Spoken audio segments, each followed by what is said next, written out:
Non uniform motion क्या होता है, सबसे पहले उसके बारे में डिस्कस करेंगे, फिर आगे देखते हैं next topic. Okay, non uniform motion, non uniform motion किसे कहते हैं? नॉन यूनिफॉर्म मोशन क्या होता है? हम चैप्टर को पढ़ रहे हैं काइनेमेटिक्स, जिसका मतलब होता है उन सब चीजों के बारे में पढ़ेंगे जो मोशन में है, क्योंकि ये मैकेनिक्स की टाइप है। ठीक है ना, तीन टाइप्स थी, स्टैटिक्स, काइनेमेटिक्स, डायनेमिक्स। एक ऐसी थी जिसमें उन चीजों के बारे में पढ़ते जो रेस्ट में हो, उसको स्टैटिक्स कहते हैं। काइनेमेटिक्स कहते हैं जो चीजें मोशन में हो उसकी स्टडी को, लेकिन जिस वजह से मोशन हो रहा है, जिस फोर्स की वजह से वो मोशन हुआ है, उस फोर्स के साथ हमारा कोई लिंक ना हो, उसके बारे में हम ना पढ़ें। ठीक है, तो जब हम कंसीडर करके चलें उस फोर्स को जिसकी वजह से मोशन हुआ है, मोशन किस वजह से हुआ? मोशन होता है फोर्स की वजह से, बॉडी पे फोर्स लगी तो तभी मोशन होगा। ठीक है ना, तो बॉडी पे फोर्स लगी, इसका मतलब सोर्स कौन है? फोर्स। अरे मोशन का सोर्स कौन है? फोर्स जो है, उसी की वजह से तो मोशन हुआ। ठीक है, तो इसका मतलब फोर्स के ऊपर डिपेंड ना करे तो वो डायनामिक्स है। काइनेमेटिक की को हम पढ़ रहे हैं। काइनेमेटिक मतलब ये मैकेनिक्स की टाइप है, फिजिक्स की टाइप है, साइंस की टाइप है, जिसमें हम मोशन के बारे में स्टडी करते हैं, बट वो किस वजह से मोशन हुआ उसके बारे में स्टडी नहीं करते। ठीक है, तो नॉन यूनिफॉर्म मोशन कौन सा होता है? सबसे पहले यूनिफॉर्म, कल हमने डिस्कस किया था, बट फिर भी दोबारा फिर से थोड़ा सा बताते हुए चलता हूं। यूनिफॉर्म मोशन का होता है कि स्पीड को हम थोड़ा सा क्या कर दें? यूनिफॉर्म रख दें, मतलब कांस्टेंट रख दें। स्पीड को कांस्टेंट मानते हुए जो मोशन होता है, क्या मतलब? स्पीड को कांस्टेंट रखते हुए जो मोशन होता है, यानी 10 किलोमीटर अगर 5 में चल रहा है तो अगला 10 भी 5 में ही जाएगा। क्या ऐसा ही काफी है? नहीं। अगर 5 किलोमीटर 10 मिनट में जा रहा है तो 10 किलोमीटर 20 मिनट में जा रहा है, वो भी यूनिफॉर्म मोशन। मतलब रेशो सेम रहनी चाहिए। बात समझो? ये कल बताया था डिटेल में, वो आप पिछली वीडियो देख लेना। ठीक है, अब आगे सुना, नॉन यूनिफॉर्म मोशन क्या है? नॉन यूनिफॉर्म मोशन का मतलब यह है कुछ यूनिफॉर्म ना हो। मतलब दो तीन तरीके से मैं इसको डिफाइन करूंगा। एक केस में मैं ये कहूंगा कि जो जिस स्पीड की वजह से, क्योंकि मोशन में चीज है, यूनिफॉर्म मोशन है तो मोशन की तो बात है, अपनी बॉडी अपनी पोजीशन को बदल रही है बार बार, तो पोजीशन बदल रही है, इसका मतलब क्या हो रहा है? वो उसके अंदर स्पीड आ रही है। ठीक है, तो स्पीड जो है वो वेरिएबल होनी चाहिए, वो भी हमने पढ़ी है। वेरिएबल स्पीड होनी चाहिए। अगर स्पीड वेरी कर रही है तो ऑब्वियस सी बात है कि जितना टाइम थोड़े डिस्टेंस 5 किलोमीटर को लगा होगा, अगले 5 किलोमीटर में अगर स्पीड बढ़ा दी तो वो टाइम उससे कम लग जाएगा, क्योंकि इनवर्सली प्रोपोर्शनल होते हैं दूसरे का, स्पीड और टाइम, तो वो टाइम उसको कम लग जाएगा। अगर मैं फिर से स्पीड कम कर दूं, गाड़ी की स्पीड कम कर दी, तो इसका मतलब आगे वाले जो 5 किलोमीटर है उसमें टाइम लगेगा। पहले अगर 10 लगा था ना, तो अब 10 से ज्यादा लग सकता है, मतलब इक्वल। अब इसको ध्यान से सुनो, जब मोशन, बॉडी मोशन कर रही हो, ठीक है, उसमें जो, क्योंकि मोशन करेगा डिस्टेंस तो कवर करेगा, तो जो डिस्टेंस कवर हुआ, ठीक है, वो सेम रहे और टाइम जो है वो अलग अलग लगने लगे, तो इसका मतलब कहीं ना कहीं फर्क किसमें आ रहा है? स्पीड में, है ना? तो डिस्टेंस सेम हो, टाइम अलग अलग लग रहा है। अलग के दो मतलब होते हैं, या तो कम लग रहा है या ज्यादा। अगर कम लग रहा है तो स्पीड हमने बढ़ा दी है, अगर ज्यादा लग रहा है तो इसका मतलब स्पीड हमने कम कर दी है, तभी टाइम ज्यादा लग रहा है। तो यानी कि छेड़छाड़ हम किसके साथ कर रहे हैं? स्पीड के साथ। तो हो क्या रहा है? मोशन में फर्क पड़ रहा है, उसके टाइम में फर्क पड़ रहा है। तो अभी एक बात मैंने कही, डिस्टेंस सेम हो लेकिन टाइम उसको अलग लगे, वो नॉन यूनिफॉर्म मोशन है। नंबर 2, अगर डिस्टेंस अलग अलग हो लेकिन वक्त सेम लगे, टाइम सेम लगे, मतलब पहले 5 किलोमीटर को आपने 10 मिनट में कवर किया, अगले 10 किलोमीटर को भी आपने 10 मिनट में ही कवर किया। क्यों? क्योंकि स्पीड को डबल कर दिया आपने, स्पीड बढ़ा दी आपने। स्पीड बढ़ाने पर टाइम कम लगता है। हालांकि क्या होता, 5 किलोमीटर को अगर 10 मिनट लग रहे हैं, 10 किलोमीटर को 20 मिनट लगते, डबल लगता, लेकिन 10 मीटर को भी 10 मीटर वाला 10 किलोमीटर वाला डिस्टेंस भी वो 10 में ही हो रहा है। इसका मतलब क्योंकि हमने स्पीड बढ़ाई है। स्पीड बढ़ाने पर टाइम कम लगता है, स्पीड घटाने पर टाइम ज्यादा लगता है। तो इस किस्म का जो मोशन होता है वो भी नॉन यूनिफॉर्म मोशन है। एक और सुनो, अगर डिस्टेंस जो है वो अलग अलग है, पहला 1 किलोमीटर चला, फिर 2 किलोमीटर चला, फिर 3 किलोमीटर चला, फिर ऐसे सो करता है, डिस्टेंस अलग अलग है और टाइम भी अलग अलग लग रहा है। इसका मतलब कभी स्पीड बढ़ा रहे हैं, कभी स्पीड कम कर रहे हैं, कभी स्पीड बढ़ा रहे हैं, कभी कम। तो मतलब पहले किलोमीटर अगर 2 मिनट में हुआ, दूसरा किलोमीटर हो सकता है कि 3 मिनट में होगा, तीसरा किलोमीटर हो सकता है 7 मिनट में हुआ, चौथा किलोमीटर फिर से 1 मिनट में हुआ। ठीक है, तो यानी कि अलग अलग टाइम पीरियड लग रहे हैं अलग अलग डिस्टेंसेस के लिए। तो ये जो मोशन होगा वो भी नॉन यूनिफॉर्म मोशन होगा। तीनों का समझ आया? तीनों स्टेप्स क्या बोले मैंने ये बोला, पहला स्टेप देख लो, कुछ नहीं करना, मैं लिखवा देता हूं, पहले लिखवाता हूं फिर आपको बताता हूं। ठीक है, non uniform motion, a body is said to be, a body is said to be in non-uniform motion, non-uniform motion। एक बॉडी को कहेंगे वो नॉन यूनिफॉर्म मोशन कर रही है, ठीक है ना। a body is said to be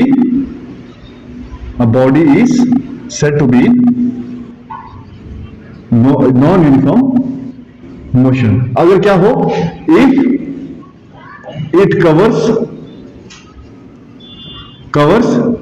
equal distances in unequal interval of time, equal distances in unequal interval of time, or if it covers equal distance लिखा था, अब लिखो अनइक्वल डिस्टेंसेस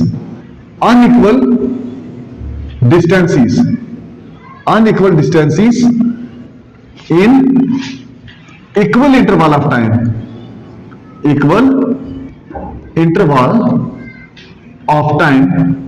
या फिर if it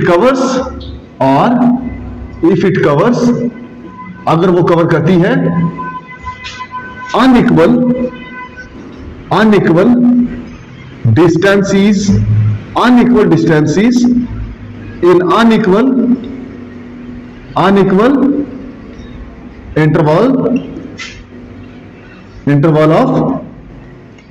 interval of time। तीनों चीजें जो लिखी हैं, शायद लिखी हुई चीज समझ ना आई हो, अब उसको फिर से रिवाइज करते हैं एक छोटी सी डायग्राम बना के। ए पॉइंट पहले इसको लिखवाऊं, चलो पहले बता देता हूं। यहां पे ए पे कोई बॉडी है प्रेजेंट है, ठीक है। ए से डिस्टेंस कवर करती वो पहुंची किसी पॉइंट, मान लो ये पॉइंट बी था, यहां पे पहुंच गई, कुछ डिस्टेंस कवर किया होगा। बी से कवर करते वो पहुंची सी पे, ठीक है, कुछ डिस्टेंस कवर किया होगा। तीन डिस्टेंस, अच्छा एक और ले लेते हैं, सी से चली और डी पे पहुंची, यहां कुछ distance.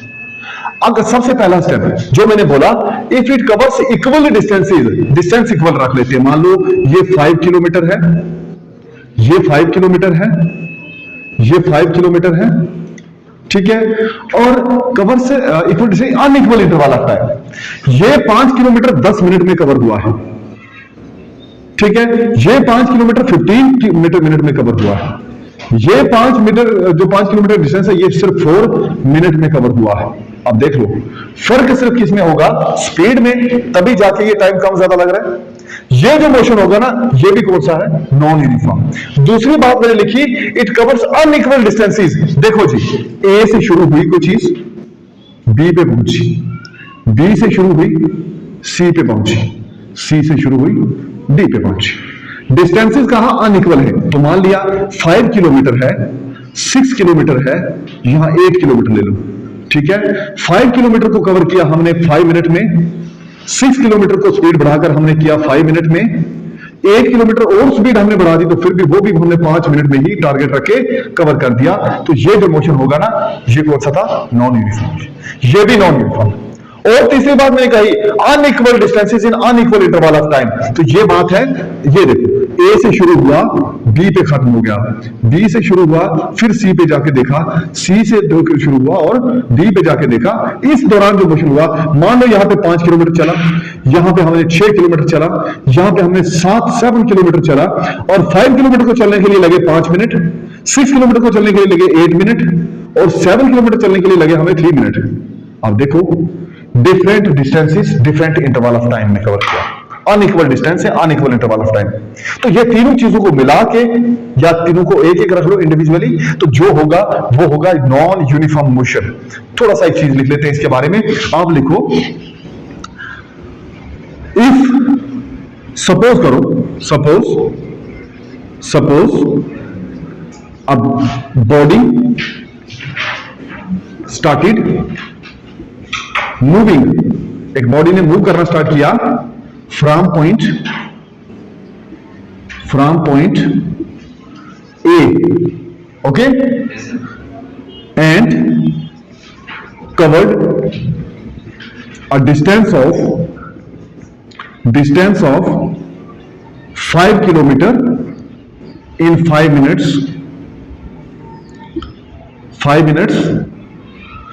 and now from point B, क्योंकि अब ये B पर पहुंचा है, A से गया B पर पहुंचा, तो now from point B it covered, इसने डिस्टेंस कवर कर दिया। एक कवर्ड डिस्टेंस कितना कवर किया? बी कवर्ड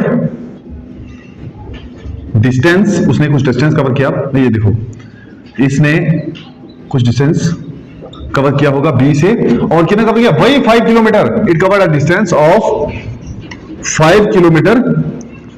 अगेन दोबारा फिर से उसने 5 किलोमीटर का डिस्टेंस जो है वो कवर किया, एंड रीच्ड, और वो पहुंच गई at point C in time. कितना टाइम लगा होगा? इन टाइम ये देखो 15 मिनट्स बी से सी, 15 मिनट्स लगे बी से सी को जाते हो, ठीक है। एंड फाइनली और लास्ट पे इट स्टार्टेड, उसने स्टार्ट किया, इट स्टार्टेड फ्रॉम पॉइंट, उसने स्टार्ट कर दिया पॉइंट किससे? Started from the point C and reached क्या? सबसे पहले and covered a distance of, यानी same distance of 5 kilometre, and reached, और अब पहुंच गई, reached at point D in time कितना लगा होगा? In time 4 minutes. तो इसको बोलते हैं दिस बॉडी एक्चुअली, असल में इसी ने क्या किया? Actually covered a non uniform motion, ठीक है ना। एक डिस्टेंस जो कवर किया ना वो एक नॉन यूनिफॉर्म मोशन था। Covered a distance in non uniform motion. हम ये कहेंगे कि इस बॉडी ने जो मोशन किया ना वो नॉन यूनिफॉर्म मोशन था। समझ में आया? ठीक है, तो ये होता है नॉन यूनिफॉर्म मोशन, ये समझ में आ गया होगा। अब वेलोसिटी क्या होती है उसके बारे में हम जान लेते हैं, लेकिन उससे पहले ये सब लिख लो। तो नेक्स्ट हम डिस्कस करते हैं व्हाट इज वेलोसिटी, ठीक है। लिखो टॉपिक, वेलोसिटी क्या होती? वेलोसिटी, स्पीड के बारे में पढ़ने के बाद वेलोसिटी आ गई, तो ये वेलोसिटी क्या होती? कभी हमने डिस्कस किया था कि स्केलर क्वांटिटीज भी होती हैं और वेक्टर क्वांटिटी भी होती हैं, ठीक है। आपको यह पता चला था कि स्केलर क्वांटिटीज वो क्वांटिटीज होती हैं जिनमें एक पर्टिकुलर डायरेक्शन नहीं बल्कि पर्टिकुलर एक मैग्नीट्यूड होता है, बट डायरेक्शन का जो है ना वो उसके साथ कुछ भी नहीं है। अगर पर्टिकुलर हुई तब भी चलेगी, अगर नहीं हुई तब भी चलेगी। देखो ये बड़ी बात है कि जब नहीं हुई डायरेक्शन पर्टिकुलर तब भी वो स्पीड है। लेकिन अब तो वेलोसिटी की बात है।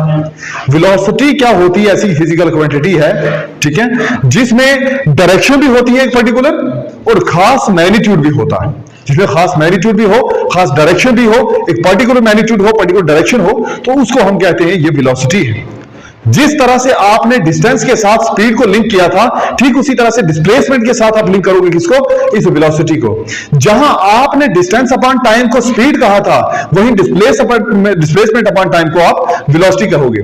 जहां स्पीड को आप स्केलर क्वांटिटी बोलते थे, आज वेक्टर को, इसको वेलोसिटी को वेक्टर क्वांटिटी बोलोगे।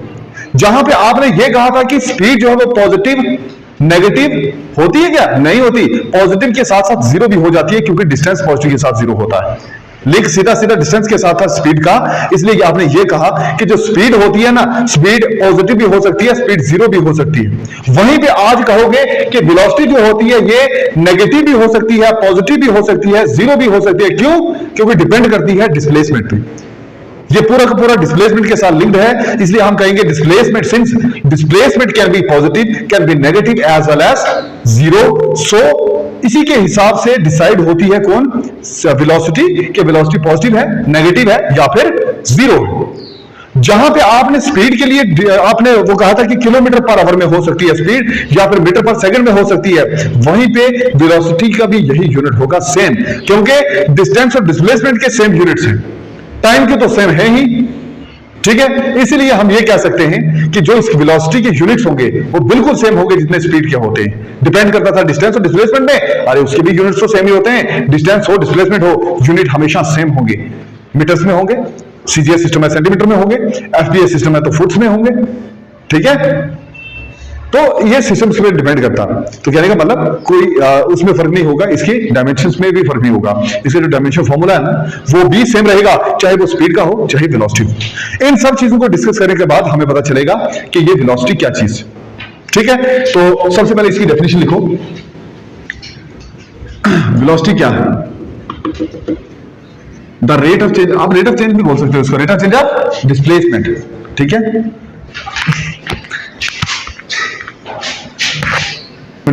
हाँ, वेलोसिटी जो है ना वो क्या है?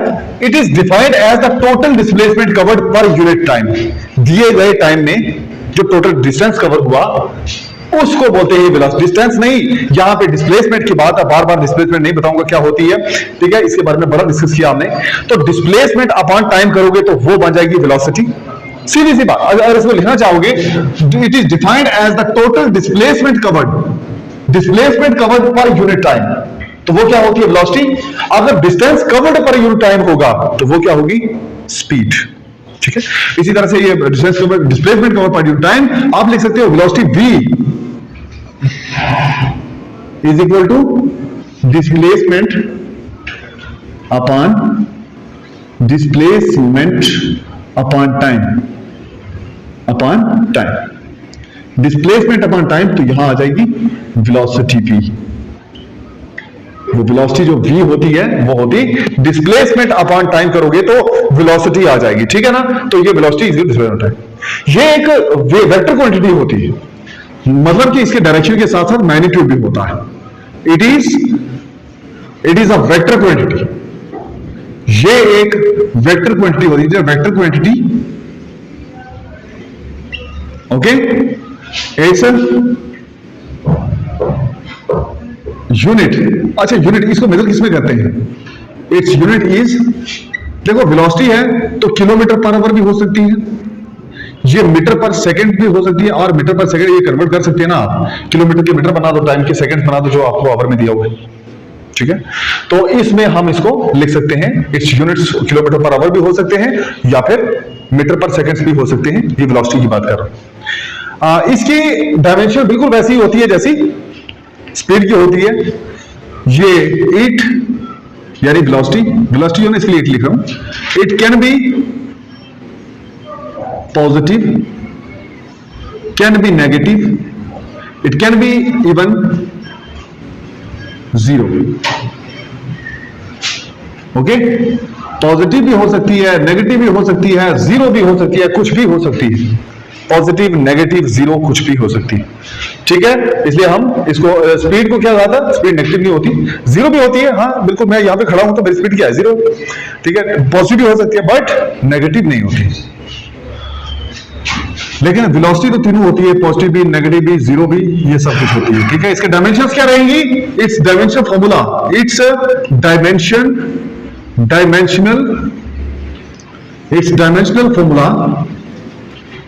डायमेंशनल फॉर्मूला इज MLT, ये तो सबको पता है। अब इसकी वैल्यू लिखते हैं, डिस्प्लेसमेंट अपॉन टाइम। तो देख लो, डिस्प्लेसमेंट की लेंथ होती है, मास कहां होता है? m0 लिखो इसके लिए, ठीक है। l लेंथ होती है, बिल्कुल 1 लिखो। टाइम होता है डिस्प्लेसमेंट का? नहीं, टाइम अपान में होता है, मतलब डिस्प्लेसमेंट अपॉन टाइम, तभी वेलोसिटी बढ़ेगी। अपान टाइम मतलब नीचे t, ऊपर गया तो t की पावर -1, क्योंकि स्क्वायर थोड़ी है, नीचे t है ना, तो t ऊपर जाके -1 बन जाएगा। तो ये बन गया इसका dimension formula, m0 l1 t, और यही था वो स्पीड का। स्पीड और इसका सेम ही तो होगा, तो ये वेलोसिटी कवर की है। आपने डिस्प्लेसमेंट कवर की, उस दौरान जो आपकी स्पीड थी वही वेलोसिटी बन गई। एक छोटे से क्वेश्चन का आंसर दो, क्या स्पीड को वेलोसिटी कह सकते हैं? दोनों स्टेटमेंट, एक में गलत बोल रहा हूं एक सही बोल रहा हूं, तो मुझे बताना गलत कौन सी है सही कौन सी। स्पीड को हम वेलोसिटी कह सकते हैं, एक वेलोसिटी को हम स्पीड भी कह सकते हैं। दो सही कौन है? सेकंड है फर्स्ट। स्पीड को वेलोसिटी कह सकते हैं या वेलोसिटी को स्पीड कह सकते हैं? देखो, स्पीड बनने के लिए क्या चाहिए? कुछ भी नहीं, डायरेक्शन कोई भी हो, मैग्नीट्यूड पर्टिकुलर होना चाहिए बस। वेलोसिटी के लिए क्या चाहिए? दो कंडीशन चाहिए, डिस्टेंस भी वही होना चाहिए, एक पर्टिकुलर डिस्टेंस होना चाहिए मतलब डिस्प्लेसमेंट, और एक डायरेक्शन भी होनी चाहिए। अब क्या कह सकते हैं हम? देखो, स्पीड को वेलोसिटी बनने के लिए जो कंडीशन सेटिस्फाई करनी पड़ेगी वो वेलोसिटी खुद ही कर चुकी है स्पीड की जो पहले से कंडीशन थी। नहीं समझ आया? स्पीड वेलोसिटी जो ना वो पहले स्पीड ही थी, वेलोसिटी स्पीड ही है। ठीक है, स्पीड का क्या मतलब? डायरेक्शन कवर करना, तो डायरेक्शन है ना उसकी, वो चाहे सीधी हो उल्टी हो, उसकी सीधी होगी तो क्या हो गया? डायरेक्शन तो है ही, सिंपल इतना ही काम है ना। लेकिन कंडीशनें लगी हुई है स्पीड पे कि स्पीड को वेलोसिटी बनने के लिए दो काम करने पड़ेंगे, एक तो पर्टिकुलर डायरेक्शन होनी चाहिए, दूसरा पर्टिकुलर मैग्नीट्यूड होना चाहिए, जिसमें से एक तो है, दूसरे की गारंटी नहीं है। मतलब मैग्नीट्यूड तो दोनों का सेम ही होता है, बट डायरेक्शन का चक्कर होता है ना। डायरेक्शन अगर वो वेक्टर थी तो मतलब वेलोसिटी थी तो उसकी पर्टिकुलर डायरेक्शन होगी, जो स्पीड थी तो उसकी अलग अलग डायरेक्शन होगी। अब अलग अलग की सेम तो हो सकती है, और जो सेम है ना वो तो सेम ही रहेगी ना, उसकी अलग नहीं हो सकती। इसमें वेलोसिटी को स्पीड नहीं कह सकते, वेलोसिटी को स्पीड कह सकते हैं, बट स्पीड को वेलोसिटी बनने के लिए बड़ा कुछ करना पड़ेगा, उसको डिस्टेंस बिल्कुल एक पर्टिकुलर रास्ते पर आना पड़ेगा। तो कौन सा आंसर सही हुआ? पहले वाला, यानी कि स्पीड को हम वेलोसिटी नहीं कह सकते हैं, वेलोसिटी को हम स्पीड कह सकते हैं। ठीक है, तो ये आपको समझ आ गया होगा। वेलोसिटी एक ऐसी स्पीड होती है, सुनो ध्यान से, वेलोसिटी एक ऐसी स्पीड होती है जैसे डिस्प्लेसमेंट एक ऐसा डिस्टेंस होता है, उसी से बनी ना। डिस्प्लेसमेंट को डिस्टेंस कह सकते हैं, इस तरह से वेलोसिटी को स्पीड कह सकते हैं। बस ये बात याद रखना। तो ये थी वेलोसिटी। बाकी देखो, यूनिफॉर्म वेलोसिटी है तो एक ऐसी वेलोसिटी जिसमें सेम डिस्टेंसेस को नहीं, डिस्प्लेसमेंट्स को, ऐसी वेलोसिटी जिसमें same displacement same time interval में कवर हो पाए, उनको हम बोलते हैं यूनिफॉर्म वेलोसिटी। अगर डिफरेंट हो जाए तो नॉन यूनिफॉर्म वेलोसिटी, यानी वेरिएबल वेलोसिटी। ठीक है, उसके अलावा एवरेज वेलोसिटी क्या होती है? जितने भी डिस्प्लेसमेंट्स हैं, total displacements upon total time taken, जितनी डिस्प्लेसमेंट्स हुई उन सबको सम करो, और जितना टाइम लगा उसको भी सम करो, दोनों को डिवाइड कर लो, दोनों की रेशियो ले लो, जो आंसर आया वो क्या होगी? Average velocity. Average velocity instantaneous मतलब एक किसी इंस्टेंट ऑफ टाइम में, किसी टाइम जो वेलोसिटी होगी किसी भी बॉडी की, उसको इंस्टेंटेनियस वेलोसिटी कहते हैं। यहां से बॉडी चली, अपनी वेलोसिटी वेरिएबल है उसकी, कभी बदल रही है कभी कुछ हो रही है। किसी एक पर्टिकुलर टाइम को देखा, मैंने कहा कि 5:12 पर इसकी वेलोसिटी देखते हैं कितनी है, उस इंस्टेंट ऑफ टाइम पर कितनी है, जो वेलोसिटी थी वो इंस्टेंटेनियस वेलोसिटी थी। इंस्टेंटेनियस वेलोसिटी वेरिएबल वेलोसिटी होती है क्योंकि हर बार बदलती रहती है, अगर नहीं भी बदल रही तो भी ये इंस्टेंटेनियस है। क्यों? क्योंकि सेम चल रही है। मैं बोलूं कि 60 की स्पीड से ही जाना, तो 60 से ही जाएंगे, तो आगे रास्ते में जिस पॉइंट पर मैंने कहा था कि 5 घंटे और 2 मिनट के बाद जहां पहुंचोगे तो स्पीड देखना, वो वही होगी, क्योंकि उसमें बंदी नहीं है, तो वो भी इंस्टेंटेनियस स्पीड है या इंस्टेंटेनियस वेलोसिटी है। लेकिन वेलोसिटी के लिए फिर भैया की डायरेक्शन एक ही होनी चाहिए। ठीक है ना, तो ये होती है यूनिफॉर्म वेलोसिटी, इंस्टेंटेनियस वेलोसिटी और वेरिएबल वेलोसिटी। ठीक है, यूनिफॉर्म वेलोसिटी। वेलोसिटी के साथ साथ जुड़ी हुई टर्म, देखो वेलोसिटी के लिए एक क्वेश्चन कर लेते हैं इस पे। ठीक है, इस पे बेसिक क्वेश्चन करते हैं, न्यूमेरिकल करते हैं। If the velocity of a body